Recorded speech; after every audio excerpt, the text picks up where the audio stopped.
Pero umpisahan muna natin itong ating talakayan. Dito po mga kababayan sa nakita nating balita na kung saan yung pangatlong impeachment complaint mga kababayan, laban po dito kay Sara Duterte ay manggagaling daw po di umano dito daw po mga kababayan sa mga religious group. So sino yung mga religious group na tinutukoy mga kababayan dito po sa balitang ito? So ngayon pakinggan po natin mga kababayan ito nakita nating balita. Galing po sa teleradyo. I-play na po natin. Ihahain ng isang religious group sa Kamara ang ikatlong impeachment complaint laban kay Vice President Sara Duterte. Pero hindi nagbigay ng karagdagang detalye si House Secretary General Reginald Velasco hinggil sa petsa at grupong magsasampa ng reklamo laban sa Vice Presidente. Inamin ni Manila Congressman Joel Chua na narinig niya ang posibilidad na may magsasampa ng ikatlong impeachment complaint. Kasi nga mga kababayan, meron pa talaga. Meron pa po talaga na magsasampa ng pangatlong impeachment complaint laban po dito kay Sara. Huwag po kayo maniniwala dun sa mga taga-suporta ni Digong mga kababayan, lalo na dun sa mga vlogger na nagsasabi na huli na yung impeachment complaint na isinampa ng Makabayan Block. Hindi. Meron pang susunod dyan mga kababayan na magsasampa sa ikatlong pagkakataon ng impeachment laban po dito kay Sara. Abang-abang lang po kayo. Ano po at gaya nga ng sabi dito, ang tinitingnan na magsasampa mga kababayan mga religious group. So yan ba mga kababayan yung yung kilala din na religious group? Ako nagtatanong lang naman. Ano po kasi mga kababayan, may mga nababasa tayo na di umano yung magsasampang ng impeachment complaint na pangatlo mga kababayan ay kilala din na religious group. So ngayon ipagpatuloy pa natin laban kay VP Sara pero hindi rin niya tiyak kung sino ang tinutukoy na religious group. Religious sector? Ako. Hindi ko lang alam kung totoo Kung totoo, parang may religious sector na magpapal. But I'm not sure. Parang may nagsabi lang, meron daw magsasampang ganyan. Hearsay yun. Hindi yun coming from the religious group. Aminado naman si House Assistant Majority Leader Zia Adjong na maaaring kapusin sa oras ang pagproseso sa mga reklamo kay VP Sara dahil kinakailangang sundin ang due process.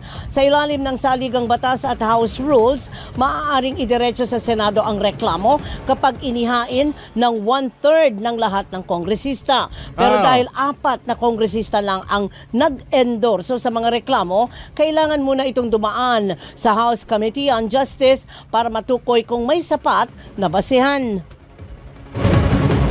I agree with some of my colleagues position na medyo kukulangan ng oras.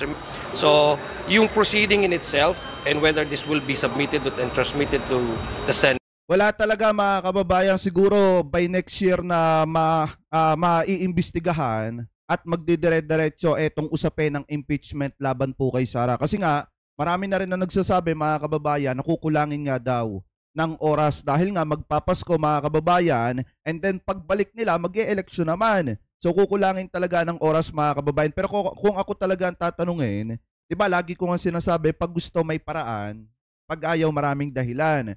Pero since sinasabi nila mga kababayan na kukulangin talaga ng oras, tama rin yung sinasabi ni Tito Sen na di pagbalik ng June or July pwede na ulit pag-usapan yung impeachment mga kababayan laban po kay Sara. Ano po, so ngayon ipagpatuloy pa natin. I think based on the practicality of time talagang kulang. We have to give primacy to due process.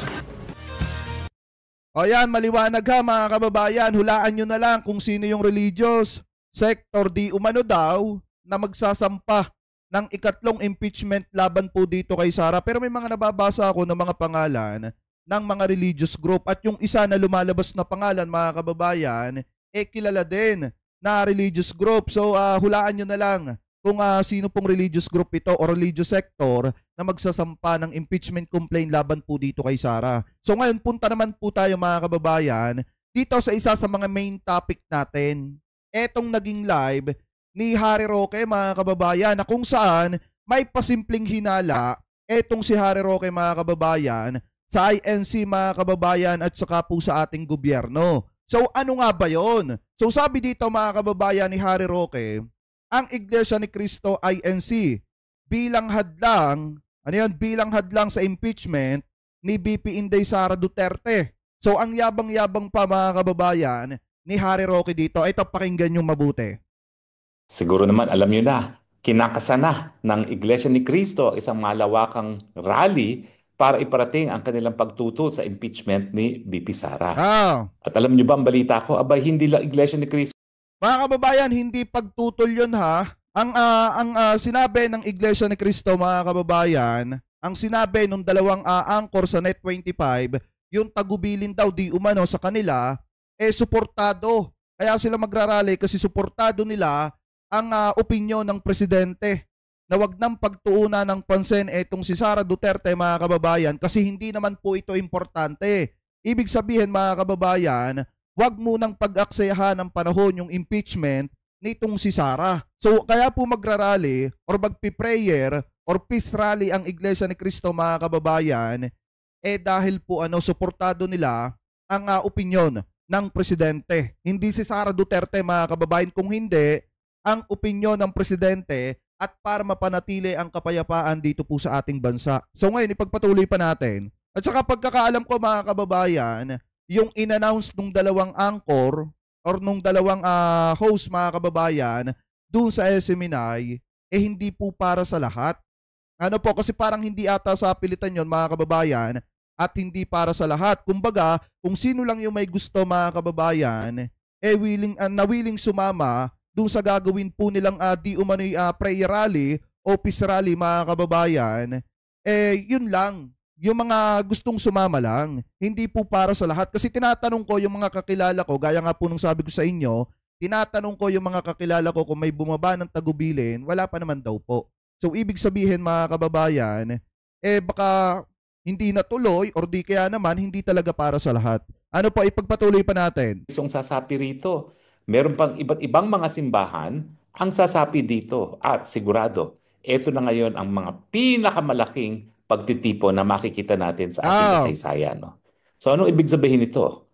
Ano ang mangyayari sa mga kongresista na susuporta sa impeachment complaint laban kay Inday Sara Duterte? Nakukuha nyo ba yung sinasabi dito ni Roque? Ginagamit niya mga kababayan yung rally ng INC para takutin yung mga kongresista. Kasi sabi niya mga kababayan, ito daw gagawin ng INC na rally na susuportahan din daw ng ibang mga simbahan mga kababayan.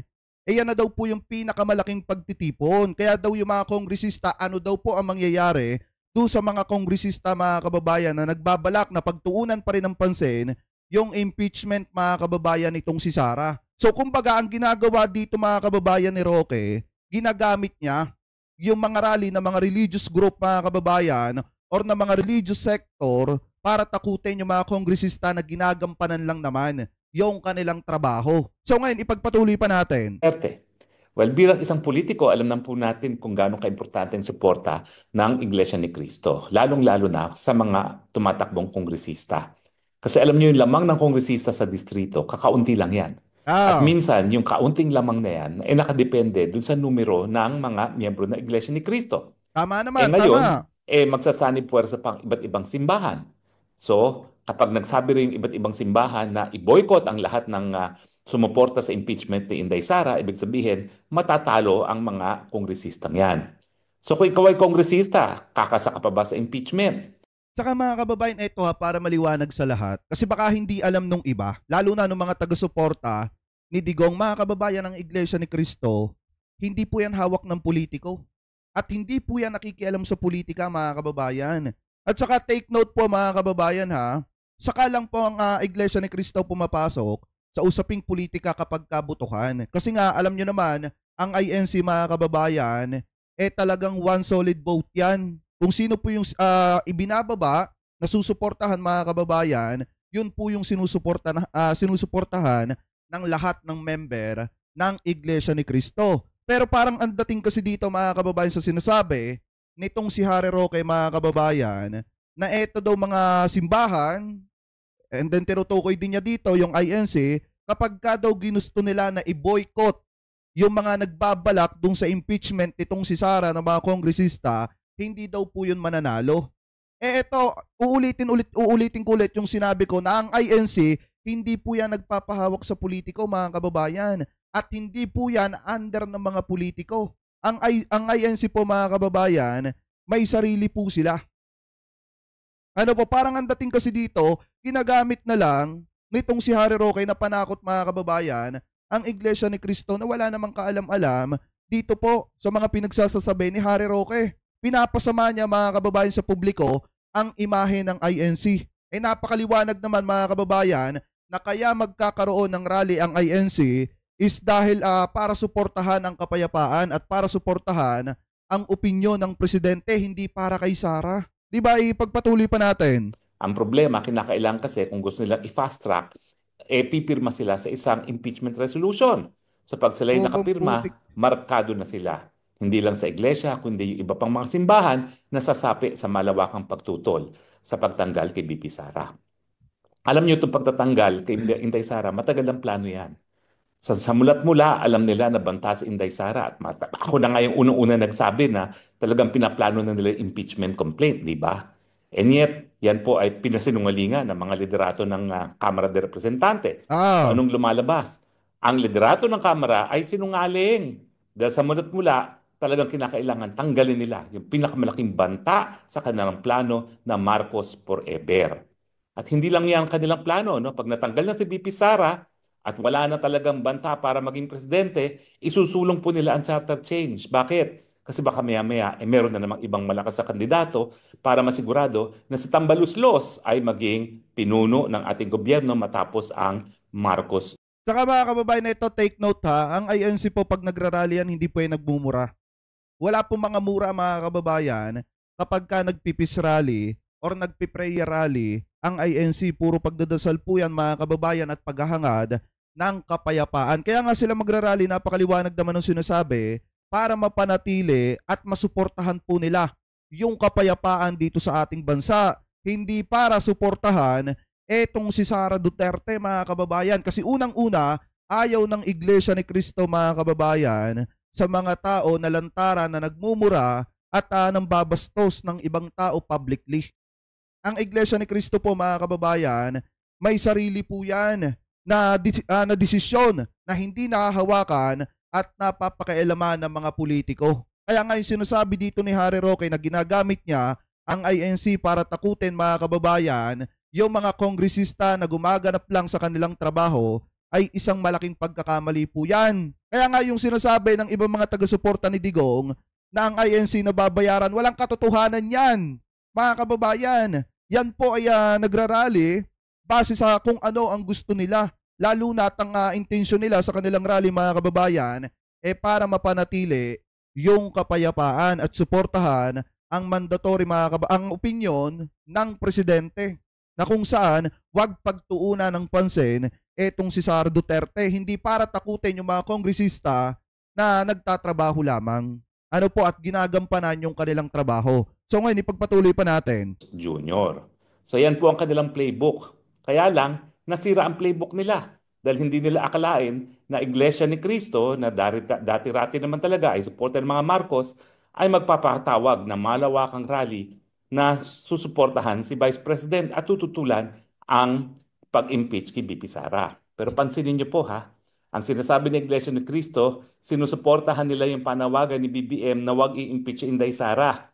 Well, siyempre, ang sabi nga ng wika nga sa Ingles, they're calling the bluff of BBM. Siyempre sinasabi niya, ayaw niya ma-impeach si Inday Sara. Pero tingnan niyo naman, anong ginagawa ng Kamara de Representante, anong ginagawa ng Speaker, tuloy-tuloy. Naniniwala ba kayo na ang presidential insan, ng Speaker of the House, ay susuway sa kagustuhan ng Presidente?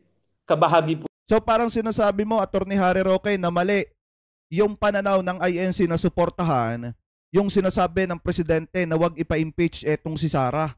Or wag pagtuunan ng pansin etong si Sara. Kasi mali naman yung sinasabi ng Presidente sa nangyayari. Parang ganun kasi mga kababayan, ang sinasabi nitong si Harry Roque, na iba daw ang sinasabi ni PBBM sa mismong nangyayari. Kasi uulitin po natin mga kababayan ha, yung sinabi ni PBBM ay opinion po lamang niya. Hindi po siya nag-uutos doon. Yun po ay opinion lamang po niya mga kababayan na sana wag nang pagtuunan ng pansin etong si Sara. At wala po siyang pinagbabawalan at sinasabi mga kababayan na wag magsampa ng impeachment yung mga kababayan nating Pilipino na gusto na magpa-impeach dito po kay Sara. Maliwanag naman opinyon ng presidente, hindi nag-uutos ang presidente. Pero parang ang dating kasi dito sa sinasabi ni Roque mga kababayan, parang mali pa yung naging opinyon ng presidente. At mali pa din, mga kababayan, yung pananaw ng INC sa gagawin po nilang rally na suportahan yung sinasabi na opinyon ng ating mahal na Pangulo. Ano po ngayon ipagpatuloy pa natin? Po yan ang mas malawakang plano. At kung hindi man kasama si PBBM, sigurado dyan, yan ang plano ng Lisa Araneta Marcos at ng Romualdez at nagpapakita na kung talagang totoong ayaw ma-impeach ng presidente si BP Sara, ibig sabihin, naging inutil na ang presidente. Dahil nga ang suspetsya ng marami, wala sa tamang pag-iisip, ang nagpapatakbo ng gobyerno ay talagang itong si Lisa Araneta Marcos at si Tambaluslos Martin Romualdez. Nako, may ads So, pa. dalawa lang po yan. Either Wait lang. Salamin! Salamin! Ano lang prettiest sale of them all? Lazada's 12/12 outshines yours with up to 2,000 pesos Lazada vouchers and free shipping. I-switch mo ako! Switch to Lazada's 12... Tinanggal ko muna, may ads nag-good cop, bad cop lang sila, pero talagang plano nila Putek, naglalagay din pala ng ads mga kababayan si Atty. Harry Roque. lang na sirain ng tuluyan ang BP Sara Duterte or talagang nawala na ng hawak sa kapangyarihan ng presidente at binabaliwala na siya ng kanyang may bahay at ng kanyang presidential insan. Ganun pa man, ayan na ang malaking hadlang. Sino ngayong mga kongresista ang isusugal ang kanilang political career para sa utos ng Tambaluslos na i-impeach si Inday Sara? Mas importante muna, magpatuloy sila sa kanilang buhay politika. At yan ang ibig sabihin, dapat manalo sila sa susunod na eleksyon. So ang prediction ko po, dahil dito sa malawakang pagtitipon na tinatawag ng Iglesia ni Cristo at iba pang mga simbahan, ay nako, matatakot po mga kongresista na pumirma dyan sa impeachment. Kahit magkano pang kwarta ang isupalpal mo sa kanilang mga mukha. Dahil above all else, bagamat may Siguro mga kababayan, alam niyo yung nakikita ko dito kay Atty. Harry Roque, siguro nung siya ay congressman pa lamang, di ba naging congressman, pakitama na lamang po ko kung ako po ay mali, di ba naging congressman etong si Harry Roque, siguro nung siya ay congressman, nababayaran siya ng pera. Hindi mga kababayan, yan ang tingin ko dyan. Siguro nung congressman etong si Harry Roque, nung mga panahon na siya ay nasa kamara, siguro nababayaran siya ng pera para pumirma ng mga bagay-bagay mga kababayan against sa iba. Kasi mga kababayan, lagi niyang sinasabi dito na babayaran daw yung mga congressman. So siguro nung panahon na siya ay congressman, nababayaran siya ng limpak-limpak na pera. Kaya gano'n na lamang katindi na idiin nila dati etong si Laila de Lima. Di ba isa siya mga kababayan sa dating kongresista na nag-iimbestiga kay Laila de Lima at humihiring pa nga mga kababayan, umaating siya sa hearing nitong si Laila de Lima doon sa Congress. So siguro noong mga panahon na siya ay kongresista, tumatanggap siya ng malaking pera. Kasi lagi niyang sinasabi na yung mga kongresista na suspalpalan, na sasampal ng pera mga kababayan. So siguro, isa siya mga kababayan sa tumatanggap dati ng pera nung panahon ni Digong. Ako nagtatanong lang naman, kasi ang bilis magbago ng pananaw nitong si Roque, pamula sa pagiging anti-China mga kababayan, naging kaalyado lang, etong si Duterte naging pro-China na rin. So siguro mga kababayan, talagang tumatanggap siya ng pera. Ako nagtatanong lang naman. Ano po ngayon, ipagpatuloy pa natin. hilig sila sa pera. Pagdating sa eleksyon, ang importante, magwagi muna sa eleksyon. Di ba? Kaya, ang tingin ko po, ang gagawin ngayon ng gobyerno, makikipag-negotiate sa iglesia na wag nang ituloy ang rally na yan. Nako! Ayan mga kababayan na, so mga kababayan nating Iglesia ni Cristo, eto pakinggan nyo po mabuti to. Ang gagawin daw ng gobyerno, kasi pasimpleng tamang hinala siya dito, ang gagawin daw ng gobyerno, makikipag-negotiate daw po sa Iglesia ni Cristo para wag daw pong ituloy yung rally. Sa tingin nyo talaga nagpapa-under mga kababayan sa sa mga politiko ng INC? Talaga ba, Atty. Harry Roque? Yan ba ang tingin mo sa Iglesia ni Cristo? Baka magulat na lang kayo isang araw kapag binastos ninyo ng binastos at ginanyan ninyo ng ginanyan ang INC, baka hindi na kayo suportahan.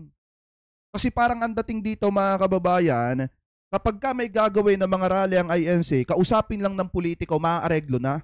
Kausapin lang ng politiko, tatahimik na. Hindi po ganon. Hindi ganon ang Iglesia ni Cristo. May sarili po silang desisyon, mga kababayan, at kung ano yung sinasabi ng pamahalaang pangkalahatan, yung tagapamahalang pangkalahatan, mga kababayan, yun po yung sinusundan at sinasang-ayunan ng lahat ng member ng INC. So parang ang dating kasi dito, mga kababayan, sa sinasabi nitong si Roque, kapag ka may politiko o taga-gobyerno na umareglo sa INC, tatahimik na ang INC. So yun pala ang tingin, mga kababayan, nitong si Harry Roque. So ngayon, ipagpatuloy pa natin. Kunwari magbibigay ng concession, sige, hindi na namin i-impeach Inday Sara. Nako, pero wag po na kayong maniwala. Dahil kung nakita niyo yung bilyar strategy kay Estrada, biglang-bigla, wala nang butuhan, wala nang resolution, nagbiba boche na lang. At kapag nagbiba boche, hindi malalaman ng iglesia kung sino talaga ang bumoto para sa impeachment para hindi nila masuportahan. So yan ang iniisip ko na plan B nila. Viva voce Boses at lang. para hindi mapagdiskatahan ng Iglesia ni Cristo ang mga susuporta sa impeachment ni Inday Sara Duterte. Pero pag ginawa naman nila yan na viva voce, ang gagawin lang ng iglesia, lahat ng mga nakaupo, iboboykot nila. At siguro, hindi lahat ng mga bumoto sa impeachment ay matatalo, pero karamihan nung may mga malalaki.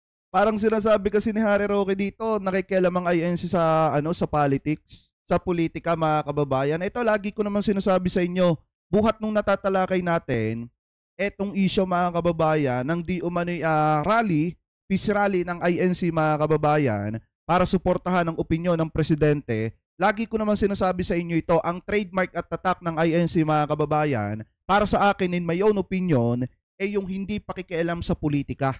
So kaya lang sila magrarally, mga kababayan, para suportahan ang opinyon ng presidente at para mapanatili yung panawagan ng kapayapaan dito sa ating bansa. So ngayon, mga kababayan, kapag ka daw po nagkaroon ng impeachment, dito daw po kay Sara Duterte, ang gagawin daw po ng INC, ibuboykot lahat ng mga kongresista, mga kababayan, na sumuporta sa impeachment nitong si Sara. At yung mga politiko na suportado ang pagpapa-impeach dito po kay Sara. So ganun ba talaga, Harry Roque, ang tingin mo sa Iglesia ni Cristo na nakikialam sa politika dito sa ating bansa? Parang pinapanakot niya kasi, mga kababayan, lagi yung INC na nananahimik. Yun po yung ginagawa ni Harry Roque dito, mga kababayan. Pinapanakot niya ang INC na nananahimik, mga kababayan, at idinadawit niya sa gulo ng politika. Diba, ipagpatuloy pa natin. Lakas na kalaban ay matatalo. Dahil kapag sila nagdesisyon na lahat ng nagbiba boche, wag nang iboto, delikado talaga yung mga may laban sa kanilang mga distrito. Ilan lang naman yung mga walang laban talaga Siguro pa wala pang 1/4. Kasi ang ginagawa niya dito, pinag-aaway niya yung mga Marcos loyalists at saka yung member ng Iglesia ni Cristo. Hindi niya alam, mga kababayan, na marami sa ating mga kapatid sa Iglesia ni Cristo ay mga Marcos loyalists. Yun ang hindi alam, mga kababayan, nitong si Harry Roque. Kaya nga yung kayabangan niya dito na sinasabi niya na kapag ka na-impeach etong si Sara, ibuboykot ng INC lahat ng mga kongresista na sumuporta para ma-impeach etong si Sara, isang malaking kalokohan po yan.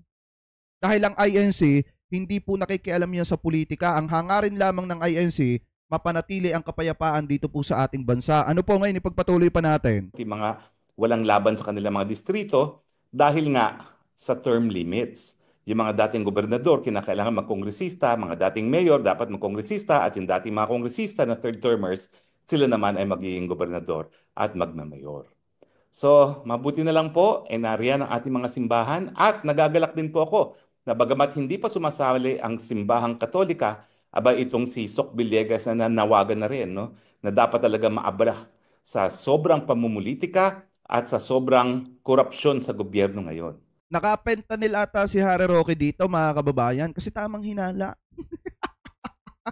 Tamang hinala, mga kababayan. Bagamat siya po ay dilawan to the core at hindi po talaga susuporta yan kay Duterte, siguro hindi na rin niya naatim o maatim yung lantaran ng korupsyon at pamumulikan na nangyayari sa ating bayan.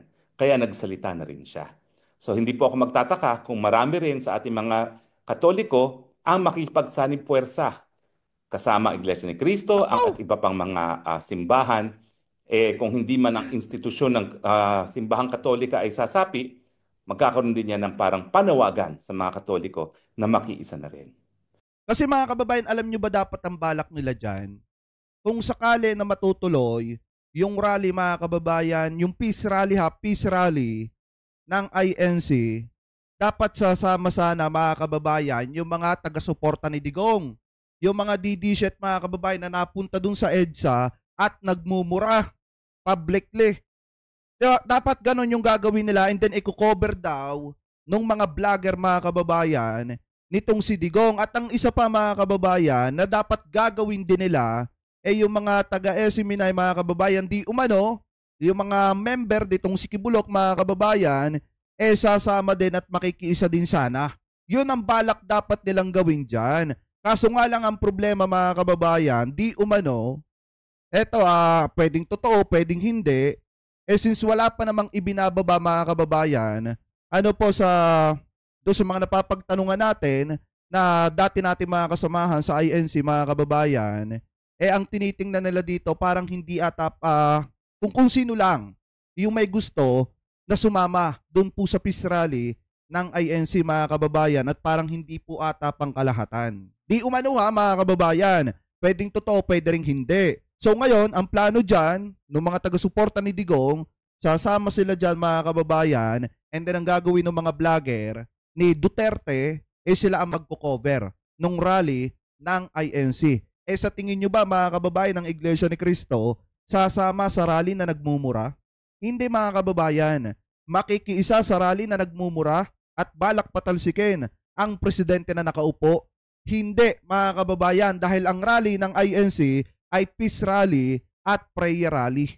Para pumaliwanag dun sa lahat mga kababayan at para suportahan ang panawagan ng kapayapaan dito po sa ating bansa. Kaya yung sinasabi dito ni Roque mga kababayan at yung balak na gawin ng mga taga-suporta ni Digong, malabo pong mangyari yan.